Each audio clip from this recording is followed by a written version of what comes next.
एक तरफ है पर्सनल लिबर्टी और दूसरी तरफ एक जिंदगी जो छीन गई। जब कोर्ट्स बैलेंस नहीं बना पाते तो सिर्फ कानून नहीं, इंसाफ भी हार जाता है। इंडियन लीगल सिस्टम का एक बेसिक प्रिंसिपल है, bail is the rule, jail is the exception.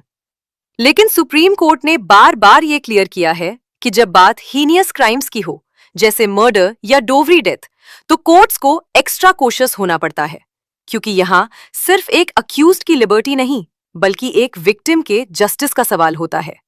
और इसी बैलेंस में एक बड़ी गलती हुई। डेट थी 1 सितंबर 2024।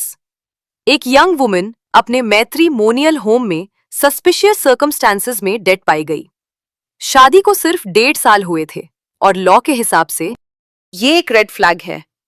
उसकी मां ने एफआईआर फाइल की, alleging dowry harassment and murder.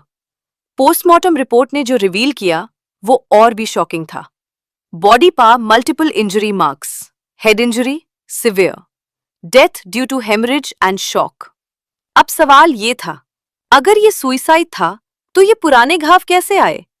यही था केस का टर्निंग पॉइंट। हस्बैंड का डिफेंस, वो मेंटली अनस्टेबल थी और उसने 6th फ्लोर से जंप करके सुइसाइड किया। Simple explanation.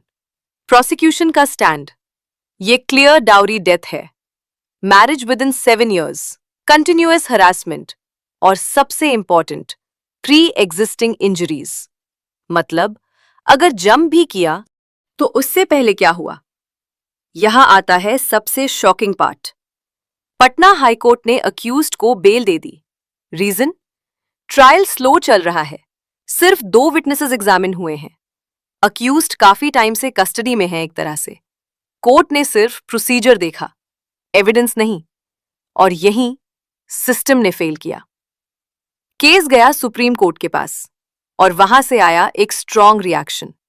कोर्ट ने कहा हाईकोर्ट का अप्रोच मैकेनिकल था, मेडिकल एविडेंस को इग्नोर किया गया, सीरियस एलिगेशंस को लाइटली लिया गया।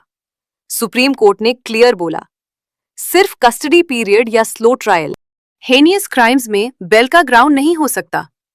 कोर्ट ने जुडिशियल डिसिप्लिन का भी इशू रेज किया। बेल कैंसिल कर दी गई। अक्यूज्ड को इमीडिएट सरेंडर का ऑर्डर दिया गया। डॉरी डेथ सिर्फ एक क्राइम नहीं है, ये एक सोशल ईविल है। सुप्रीम कोर्ट ने इनडायरेक्टली ये भी कहा कि अगर कोर्ट्स ही सीरियस नहीं होंगे तो जस्टिस कैसे मिलेगा? लॉ बनाना इनफ नहीं होता, उसको सही तरीके से अप्लाई करना भी उतना ही जरूरी है। तो सवाल आपसे है, क्या सिर्फ नए लॉज जैसे बीएनएस और बीएसए काफी हैं, या कोर्ट्स को भी अपना अप्रोच बदलना होगा? कमेंट में जरूर बताएं और ऐसे ही रियल लीगल केस स्टोरीज के लिए फॉलो करें।